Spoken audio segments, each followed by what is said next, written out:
Student welcome back to my channel. अगर आप सामाजिक विज्ञान का पेपर देने जाने वाले हो और सामाजिक विज्ञान के पेपर में अभी तक तैयारी आप लोगों की कुछ भी नहीं है और आप ट्रिक की मदद से पास होना चाहते थे, बिल्कुल सही वीडियो पे आए। मेरे प्यारों जो इसी तरह मैं हिंदी का बनाया था, बहुत सारे बच्चे उस ट्रिक को अप्लाई करके आए हैं और अगली साल भी अप्लाई किए थे, बहुत सारे बच्चे पास भी होकर आए मेरे प्यार बच्चों।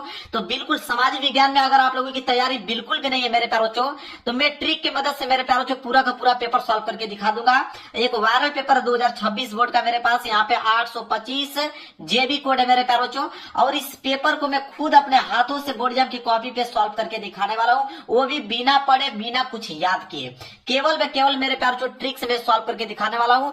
और आपको बता दूं कि यह पेपर 70 नंबर का है, तो आप आराम से मेरे प्यारे बच्चों 50 से लेके 55 नंबर ला दोगे, कोई रोक नहीं सकता है। इसी तरह हिंदी में मेरे प्यारे बच्चों कमेंट इतना भर के कमेंट आया कि नहीं सर आपने जो ट्रिक बताया था बिल्कुल बेहद इंपोर्टेंट ट्रिक बताया था, हमने अप्लाई भी करके आया है। उन्हीं लोगों की डिमांड में सामाजिक विज्ञान का भी ट्रिक लेकर आ गया। कोई भी फेल नहीं हो सकता है, मेरे रहते कोई भी बंदा फेल नहीं हो सकता है, चाहे वो पढ़ाई किया हो चाहे नहीं किया हो। ठीक है, देखिए इसको मैं सॉल्व करके दिखाने वाला हूँ इस पेपर को। सबसे पहले इसमें 20 ऑब्जेक्टिव क्वेश्चन पूछेगा, 20 एमसीक्यू क्वेश्चन पूछेगा, और इसका ट्रिक मेरे प्यार जो हिंदी से अलग है। हिंदी का बहुविकल्पीय प्रश्न सॉल्व करने का ट्रिक अलग होता है और सामाजिक विज्ञान का बहुविकल्पीय प्रश्न सॉल्व करने का ट्रिक अलग होता है, क्योंकि इसमें पैटर्न थोड़े चेंज हो जाते हैं। तो पहले हम एमसीक्यू के बारे में बात करेंगे। 20 ऑब्जेक्टिव क्वेश्चन को मैं सॉल्व करके भी दिखाऊंगा, इसमें जितने प्रश्न है मैं सॉल्व करके दिखाऊंगा और उस ट्रिक को अप्लाई करके भी दिखाऊंगा, तब विश्वास आपको समझ में आएगा। तो मेरे प्यार यह था निर्देश यहाँ पे मेरे प्यार पढ़ लीजिएगा आप लोग। पेपर यहाँ से स्टार्ट हो रहा है, मैं पेपर आप लोगों को दिखाता हूँ, खुद पूरा का पूरा बहुविकल्पीय प्रश्न सॉल्व करके दिखाने वाला हूं। देखिए यहां से स्टार्ट है, खंड अ दिया हुआ है, बहुविकल्पीय प्रश्न है। बहुविकल्पीय प्रश्न का ट्रिक अप्लाई करते हैं हम लोग। देखिए बोला यहाँ पे कि फ्रांस की क्रांति हुई। अब फ्रांस की क्रांति हुआ कब? 1788, 1790, 1789, 1787। पढ़े होंगे, आप लोगों को मालूम होगा कि फ्रांस की क्रांति हुई थी सन 1789 में। देखिए सी वाला ऑप्शन सही हो गया कि नहीं? आपको तुक्का ए और सी पे ही खेलना है मेरे प्यारे बच्चों। इसके बाद देखिए दूसरा प्रश्न है कि आनंद मठ उपन्यास के लेखक कौन थे? तो आनंद मठ उपन्यास के लेखक बंकिम चटर्जी जी, बंकिम चंद्र चटर्जी जी। ए वाला ऑप्शन जो है बिल्कुल सही हो गया, तो इसका ए सही हो गया। इसके बाद है यहाँ पे विश्व व्यापार संगठन जिसे हम लोग WTO कहते हैं, उसकी स्थापना किस वर्ष हुई? तो उसकी स्थापना हुआ था सन 1995 में, इसका भी सी सही है। आगे देखते हैं चौथा, कह रहा है कि ज्योतिबा फूले ने कौन सी पुस्तक लिखी? तो ज्योतिबा फूले ने कौन सी पुस्तक लिखी? इन चारों ऑप्शन में से गुलामगिरी, आपको भी मालूम है गुलामगिरी, ए वाला इसका सही हो गया। आगे देख लेते हैं प्रश्न पांचवा कि सत्ता के क्षैतिज वितरण से क्या तात्पर्य है? तो मेरे प्यारे जो क्या तात्पर्य है कि कार्यपालिका, व्यवस्थापिका तथा न्यायपालिका के बीच सत्ता का बंटवारा। बिल्कुल मेरे प्यारों जो देखिए इसका भी सी सही हो गया। आगे बढ़ते हैं, बिल्कुल जेन्युइन ट्रिक आप लोगों को बता रहा हूं। इसके बाद निम्नलिखित में से कौन सा संघीय राज्य नहीं है? तो संघीय राज्य कौन नहीं है इन चारों ऑप्शनों में से? तो वो आपका जम्मू कश्मीर, इसका आपका ए सही हो गया। इसके बाद है सातवां प्रश्न, देख लीजिए क्या है, धर्मनिरपेक्ष राज्य में। तो देखिए धर्मनिरपेक्ष राज्य में क्या होता है? तो उसमें होता है कि धर्मनिरपेक्ष राज्य में सभी धर्मों को समान समझा जाता है। तो यहाँ पे ए वाला जो है बिल्कुल राइट आंसर हो गया इसका। देखिए ए और सी ज्यादातर सही हो रहा है। आठवां है कि राजनीतिक दलों के सामने कौन सी चुनौतियां हैं? तो देखिए राजनीतिक दलों के सामने कौन सी चुनौतियां हैं? 4 ऑप्शन है। अब इन चारों ऑप्शन में से आ गया इनमें से सभी। मैंने क्या कहा कि आंख बंद करके भरोसा जताइए, उस पर ही क्लिक करके आप लोगों को आना है। इसके बाद देखिए प्रश्न 9 है कि निम्न में से कौन सा लोकतंत्र का अवगुण है? तो लोकतंत्र का कौन सा अवगुण है इन चार ऑप्शनों में से? तो वो है मेरे प्यारे बच्चों इनमें से सभी आ गया। अब क्या इसी को हम लोग सही करके आएंगे, बिल्कुल सही करेक्ट आंसर हो गया। आगे प्रश्न 10वां कि संविधान के अनुसार भारत की राजभाषा है। तो देखिए संविधान के अनुसार भारत की जो राजभाषा है मेरे प्यारे बच्चों वो आपका हिंदी। तो हिंदी है, तो पहला वाला ऑप्शन जो है बिल्कुल राइट आंसर हो गया। इसके बाद 11वां देखिए, कौन सा उद्योग चूना पत्थर को कच्चे माल के रूप में प्रयुक्त करता है?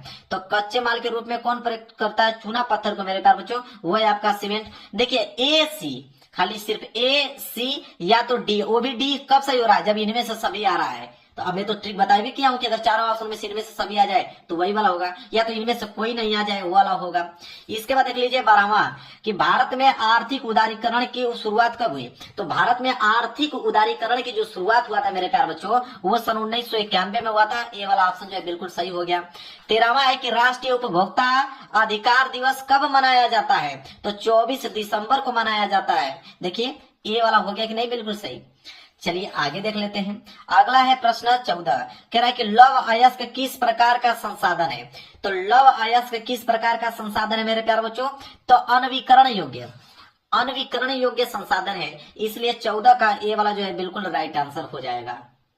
इसके बाद देखिए प्रश्न 15 कि निम्नलिखित में से कौन सा राज्य तांबा का मुख्य उत्पादक है। तो तांबा का मुख्य उत्पादक कौन सा राज्य है, तो आपका मध्य प्रदेश मतलब ए वाला जो है बिल्कुल राइट आंसर हो जाएगा। 16वां कि निम्नलिखित में से कौन सा व्यक्ति अर्थव्यवस्था के प्राथमिक क्षेत्र से संबंधित है। ठीक है, तो अर्थव्यवस्था के प्राथमिक क्षेत्र से संबंधित कौन सा है इसमें से आपको बताना है मेरे प्यारे बच्चों, तो मछुआरा मेरे प्यारे बच्चों। ठीक है, क्योंकि मछली का पालन करता है, वो मछली मारता है, तो मछली जो है प्राथमिक क्षेत्र के अंतर्गत आता है मछुआरा। इसके बाद ये देखिए ए इसका भी सही हो गया। 17 है कि सूचना का अधिकार अधिनियम कब लागू किया गया, तो इसका भी मेरे प्यारे बच्चों 2005 में लागू किया गया था, इसका भी देखिए ए सही हो गया। आगे 18वां कि निम्नलिखित में से किस राज्य में बांधवगढ़ राष्ट्रीय उद्यान अवस्थित है। ठीक है, तो मेरे प्यारे बच्चों कहाँ पे है, राजस्थान, उत्तराखंड, पश्चिम मध्य प्रदेश में स्थित है, इसका भी ये सही है। 19वां है कि कपास की खेती के लिए निम्नलिखित में से कौन सी मिट्टी उपयुक्त मानी जाती है, सबको मालूम है काली मिट्टी, इसका सी सही हो गया। इसके बाद 20वां प्रश्न देख लीजिए क्या है। 20वां है कि निम्नलिखित में से किस वर्ष में बांग्लादेश ग्रामीण बैंक की शुरुआत हुई थी। तो बांग्लादेश ग्रामीण बैंक की शुरुआत कब हुआ था, सन 1970 में, इसका ये सही। अब बताइए मेरे प्यारे बच्चों, अब विश्वास हुआ कि नहीं, पूरा का पूरा पेपर ही सॉल्व करके दिखा रहा हूं। ज्यादातर या तो ए या तो सी या तो ऑप्शन डी मेरे प्यारे बच्चों, वो भी इनमें से सभी वाला। क्लियर है मेरे प्यारे बच्चों, यकीन मानिए कि आप ऑब्जेक्टिव क्वेश्चन में जो ट्रिक आप लोगों को बता दिया हूं ना सामाजिक विज्ञान का, इसी प्रकार क्वेश्चन आता है। सामाजिक विज्ञान में 20 अगर बहुविकल्पीय प्रश्न हैं, अगर मेरा ट्रिक अप्लाई कर दिया आपने तो कम से कम 14 से लेकर 15 क्वेश्चन ऐसे ही आप लोगों का सही हो जाएगा, कोई रोकेगा नहीं। अब मैं बताऊंगा सब्जेक्टिव प्रश्न का ट्रिक मेरे प्यारे बच्चों। देखिए अब मैं यहां से स्टार्ट हो रहा है आप लोगों का खंड ब, देख लीजिए यहां से स्टार्ट हो रहा है खंड ब मेरे प्यारे बच्चों, और खंड ब जो है मेरे प्यारे बच्चों कितने नंबर के लिए रहेगा, 50 नंबर के लिए। 50 में 50 नंबर लेके आओगे मेरे प्यारे बच्चों। खंड ब का इतना बेहतरीन तरीका बता दूंगा कि 50 में 50 नंबर सिर्फ ट्रिक से लाओगे, कुछ भी याद करने की जरूरत नहीं है। अगर नहीं याद किए हो मेरे प्यारे बच्चों, नहीं पढ़े हो, कोई दिक्कत नहीं है, ट्रिक से मेरे प्यारे बच्चों 50 में 50 नंबर लेके आप लोग आओगे। देखिए ट्रिक क्या है, मैं उसको समझाता हूँ। चलिए ट्रिक समझाने के बाद इन सारे प्रश्नों का उत्तर मैं अब बताता हूं कि कैसे उसको सॉल्व करना है। पहले ट्रिक आप लोग समझ लीजिए किसका, सब्जेक्टिव प्रश्न का। तो देखिए सब्जेक्टिव प्रश्न का ट्रिक क्या कहता है। देखिए ट्रिक पहला यह कहता है मेरे प्यारे बच्चों, ध्यान से इसको समझ लीजिए। ट्रिक यह कहता है कि जब पेपर आप लोगों को मिले, तो जब पेपर आपको मिले तो मेरे प्यारे बच्चों 15 मिनट कम से कम मेरे प्यारे बच्चों 15 मिनट ध्यान से पढ़ो। जो मैं आपको बता रहा हूं उस ट्रिक को अप्लाई करो। मतलब 15 मिनट आपको पूरा का पूरा पेपर पढ़ना है। जब पेपर को आप पढ़ लेते हो मेरे प्यारे बच्चों, तो आपको मालूम चल जाता है कि कौन सा प्रश्न आपको आ रहा है, कौन सा प्रश्न नहीं आ रहा है। जो जो प्रश्न आपको आ रहा है उस पर ट्रिक लगाते चलना है और उन प्रश्नों को सबसे पहले करना है। और जो प्रश्न बाद में बच जाएगा, जिसका उत्तर आप लोगों को नहीं आ रहा है, उसका लिए मैं एक ट्रिक ऐसा बता दूंगा कि किसी भी प्रश्न का उत्तर आप लिख दोगे। ठीक है, अब यहां तक समझ में आ गया। अब आइए रूल नंबर सेकंड पे। रूल नंबर सेकंड इसका ये कहता है कि ज्यादा पेज लिखो। कहने का मतलब मेरे प्यारों से एक चीज बता देता हूं आपको, सामाजिक विज्ञान में यही तो अच्छी बात है कि इसमें ना तो रूल होता है, ना तो नियम होता है, ना तो फॉर्मेट। इसमें यही होता है कि आप किसी भी टॉपिक को लेकर उसका विवरण लिखते जाइए। तो ज्यादा से ज्यादा पेज में लिखने का प्रयास कीजिए मेरे प्यारे बच्चों। ज्यादा से ज्यादा पेज में लिखेंगे तो उतना ही ज्यादा नंबर मिलने का चांस होता है। तो किसी भी प्रश्न को बढ़ा चढ़ाकर एक्सप्लेन करके कितना लिख सकते हैं सामाजिक विज्ञान में, वैसे आपको लिखना है। रूल नंबर तीसरा कहता है मेरे प्यारे बच्चों कि कीवर्ड पकड़ो। कीवर्ड पकड़ के लिखना। अगर किसी भी प्रश्न का उत्तर नहीं आ रहा है तो कीवर्ड को पकड़ लो। अब बहुत सारे बच्चों कमेंट आएगा कीवर्ड क्या, अभी मैं बताता हूं। जब पेपर को सॉल्व करके दिखाऊंगा समझ में आ जाएगा आपको कि कीवर्ड क्या होता है। कोई प्रश्न नहीं आ रहा है तो उसके कीवर्ड से हम उसका आंसर लिख सकते हैं और आपको नंबर पूरा का पूरा नंबर मिलेगा। कोई एक नंबर भी आप लोगों को काट नहीं सकता है। अब रूल नंबर 4 देखिए क्या कहता है। कह रहा है कि अगर कोई प्रश्न नहीं आ रहा है तो आप क्या कीजिएगा कि दूसरे प्रश्न का उत्तर लिख दीजिए। दूसरे प्रश्न का उत्तर मिलाकर लिख दीजिए मेरे प्यारे बच्चों। और कोई प्रश्न अगर आधा आ रहा है, आधा नहीं आ रहा है, तो किसी दूसरे प्रश्न का उत्तर उसमें मिलाकर आप लोग लिख दीजिए। नंबर आपको पूरे के पूरे मिलेंगे। आपको बता देता हूं, कोई भी एग्जामिनर सामाजिक विज्ञान का जब कॉपी चेक होता है तो वो पूरा नहीं पढ़ता है। ठीक है, उसमें नियम नहीं होता, कंसेप्ट नहीं होता है, पूरा का पूरा विवरण होता है। अगर आपने अच्छे से लिखा हुआ है तो मेरे प्यारे बच्चों नंबर आपको वो देता चला जाएगा। इसके बाद मेरे प्यारे बच्चों क्या है, पांचवा टॉपिक। पांचवा है मेरे प्यार बच्चों कि सामाजिक विज्ञान में सबसे ज्यादा मायने रखता है हेडिंग। ठीक है, हेडिंग उल्टा ही लिखो, गलत ही लिखो। अगर हेडिंग नहीं आ रहा है तो किसी दूसरे का ही हेडिंग लिख दो, लेकिन हेडिंग सबसे ज्यादा इंपोर्टेंट मायने रखती है, इतना याद रखिएगा। कोई भी अगर एक प्रश्न कर रहे हो, मान लीजिए अगर 6 नंबर का प्रश्न है या 4 नंबर का कोई भी प्रश्न है, तो उसमें याद रखें आप लोग कि कम से कम उसमें 3 से लेकर 4 हेडिंग होना चाहिए। आज से ही आप इसको समझ लीजिए कि जब उत्तर आप लिख रहे हो दीर्घोत्तरी का 4 नंबर और 6 नंबर वाले प्रश्न, तो 3 से लेकर 4 हेडिंग उसके बीच होना चाहिए। ये नहीं कि एक हेडिंग बनाकर पूरा का पूरा छापने लगे, ऐसा काम नहीं करना है आपको। गलत ही हेडिंग बनाइए, कीवर्ड से हेडिंग बना लीजिए। अभी मैं बताऊंगा कि कैसे हेडिंग बनाने का तरीका क्या होता है, किसी भी प्रश्न का आप 4-5 हेडिंग कैसे बना सकते हो, अभी मैं बताऊंगा आप लोगों को। इसके बाद देखिए रूल नंबर 6 क्या कहता है। रूल नंबर 6 ये कहता है मेरे प्यार जो फ्लो चार्ट, आप सामाजिक विज्ञान में अगर फ्लो चार्ट से अगर आंसर लिखते हो तो मेरे प्यारों जो एग्जामिनर उतना ही ज्यादा नंबर देता है। अब फ्लो चार्ट क्या होता है मेरे प्यारों जो, इसके बारे में भी डिस्कस करूंगा अभी मैं। ये नियम है मेरे प्यारों जो सब्जेक्टिव प्रश्न का सॉल्व करने का। अगर प्रश्न नहीं आ रहा है आप लोगों को तो अब मैं सॉल्व करके आपको दिखाने वाला हूं, पेपर तब समझ में आएगा आप लोगों को। देखिए अब मेरे प्यारों जो ये प्रश्न देखिए, यहां से बोला है वर्णनात्मक, पहला है प्रश्न 21, बोला है कि उन महत्वपूर्ण कारकों का उल्लेख कीजिए जिनके कारण यूरोप में राष्ट्रवाद का उदय हुआ। अब मेरे प्यारों जो बोला है कि कारकों का उल्लेख करना है, मतलब किसके कारण, वो कौन कौन से कारण थे जिनमें यूरोप के राष्ट्रवाद का उदय हुआ था। तो यूरोप के राष्ट्रवाद के उदय में कौन कौन से कारण उल्लेख है। अब मेरे प्यारों जो यहाँ पे हेडिंग डालेंगे, पहला हेडिंग क्या हो जाएगा कि महत्वपूर्ण कारक। देखिए पहली हेडिंग आप डालेंगे महत्वपूर्ण कारक, इसमें लिखिएगा महत्वपूर्ण कारक, पहली हेडिंग हो गया। लिखिएगा कि यूरोप में राष्ट्रवाद के उदय होने के निम्नलिखित कारक हैं। कौन कौन से कारण हैं, तो कारण पहला, कारण दूसरा, कारण तीसरा, कारण चौथा, कारण पांचवा। कम से कम 5 कारण आप लोगों को बनाकर लिखना है। अब क्या लिखोगे, अब यूरोप के बारे में जानते हो, वो चीज लिखना चालू कर दो। राष्ट्रवाद के बारे में जानते हो, राष्ट्रवाद के बारे में लिखना चालू कर दो मेरे प्यारे बच्चों। ठीक है, इस तरह आप लोगों को कुछ ना कुछ बनाकर 5 हेडिंग तो ऐसे ही आपका पर्याप्त हो गया। ठीक है, इसके बाद अगली हेडिंग डालोगे यूरोप में राष्ट्रवाद का उदय। अगली हेडिंग क्या होगी, यूरोप में राष्ट्रवाद का उदय। हेडिंग डालने के बाद ठीक है, यूरोप में कैसे राष्ट्रवाद का उदय हुआ, पहले कौन आए, क्या किया, किस तरह की लड़ाई हुई, ये सब कुछ कंडीशन छाप कर लिख दो, आपको नंबर मिल जाएंगे। इसी अगर ये प्रश्न नहीं करना चाहते हो तो अथवा करके दिया कि असहयोग आंदोलन के प्रमुख कारण। अब असहयोग आंदोलन जैसे आंदोलन की अगर बात चला तो आप तुरंत गांधी जी को उठा लीजिए, गांधी जी के बारे में पूरा लिखना चालू कर दिए। गांधी जी ये किए, उन्होंने बहुत परिश्रम किया, उन्होंने कई आंदोलन चलाया। ठीक है, इस तरह गांधी जी के बारे में, उनके चरित्र चित्रण के बारे में आप लोगों को बनाकर लिखना है अगर आंदोलन की बात आ गया, क्योंकि सामाजिक विज्ञान में आंदोलन गांधी जी ने ही चलवाया था। इसके बाद संघवाद क्या है। अब संघवाद के बारे में आप लोग जानते हो, बहुत इंपॉर्टेंट प्रश्न है कि संघवाद क्या है। अब संघवाद के बारे में हेडिंग डालने के बाद अब उसके बारे में लिखना चालू कर दो। अगर ये नहीं आ रहा तो गठबंधन सरकार से आप क्या समझते हैं। गठबंधन तो जानते हैं कि कई सरकारें मिलकर जब किसी योजना को लागू करता है गठबंधन सरकार होती है। इस तरह बना बनाकर कोई भी एक निर्णय नहीं ले सकता है गठबंधन सरकार में, सारे के सारे मतों का निर्णय उसमें होना अनिवार्य है। ऐसे आप लोगों को एक्सप्लेन करके लिखना है, नंबर आपको मिल जाएगा। 23वां प्रश्न है कि विदेशी व्यापार से आप क्या समझते हैं। भारत के विदेशी व्यापार को किन्हीं 2 विशेषताओं को लिखिए। सबसे पहले हेडिंग क्या होगी, विदेशी व्यापार।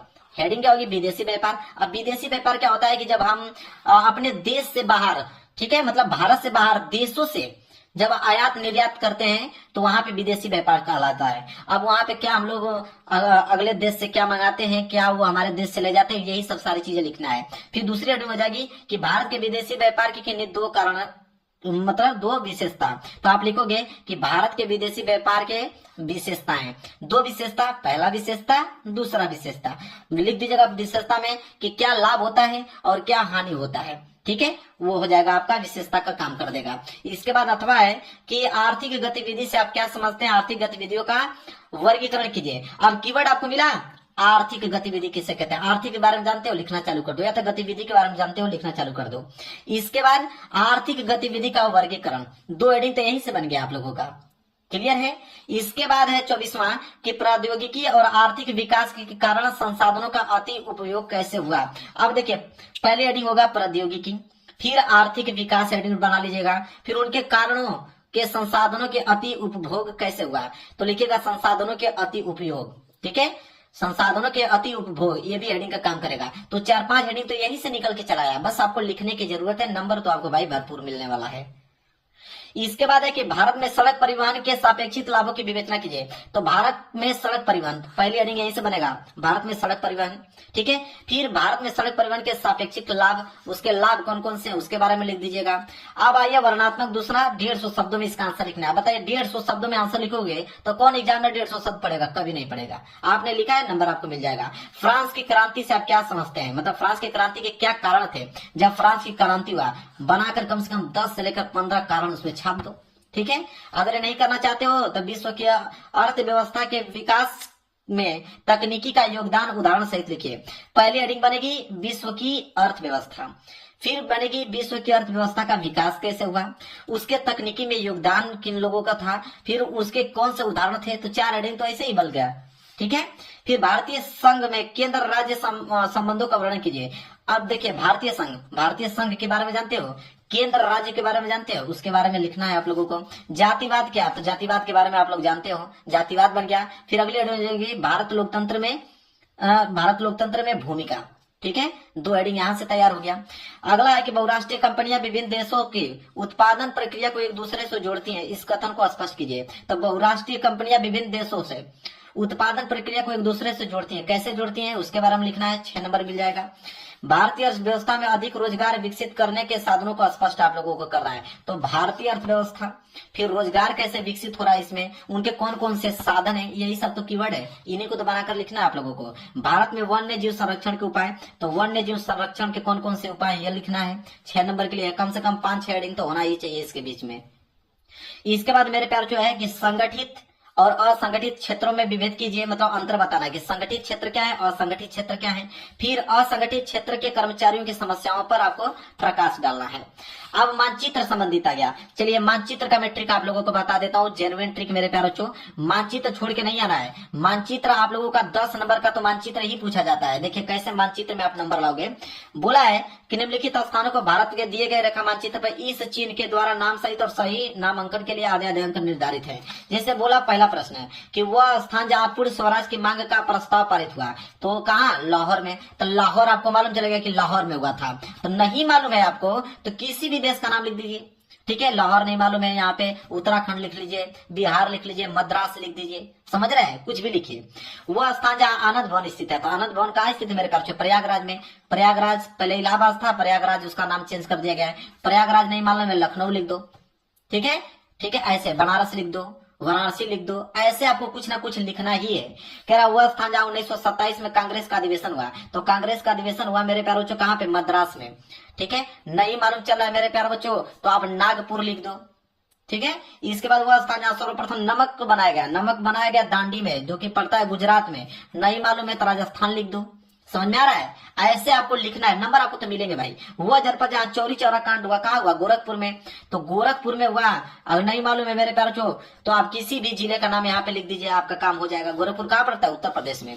इसके बाद है उत्तर प्रदेश का एक 10 लाखी नगर, तो 10 लाखी नगर उत्तर प्रदेश में। तो उत्तर प्रदेश में बहुत नगर है, किसी भी डिस्ट्रिक्ट का नाम आप लिख दीजिए। वैसे 10 लाखी नगर तो आपके वो है, लखनऊ हुआ, एक कानपुर हुआ। ठीक है, अगर नहीं मालूम है या तो लखनऊ लिखिए या तो कानपुर लिखिए या किसी और डिस्ट्रिक्ट का नाम लिख दीजिए, चल जाएगा आपका।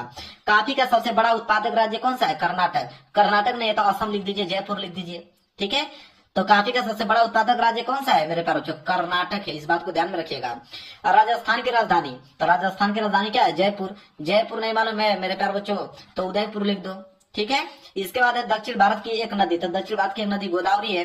ठीक है, आपको नहीं मालूम है कावेरी नदी लिख लो मेरे प्यारे बच्चों। इसके बाद चाय उत्पादन के किसी एक क्षेत्र का नाम लिखना है, तो चाय उत्पादन का सबसे बड़ा क्षेत्र है असम। ठीक है, असम नहीं है तो यहाँ पे बिहार लिख दो। ठीक है, मतलब आपको लिखना ही है कुछ ना कुछ। और मानचित्र पर आप इस चिन्ह के द्वारा किसी भी लोकेशन को दर्शा दो, नंबर आपको मिल जाएगा। पेपर हो गया समाप्त। मेरे प्यारे बच्चों, सामाजिक विज्ञान में पास करने का सबसे आसान तरीका है मेरे प्यारे बच्चों, और इससे बढ़िया वीडियो आपको नहीं मिलेगी।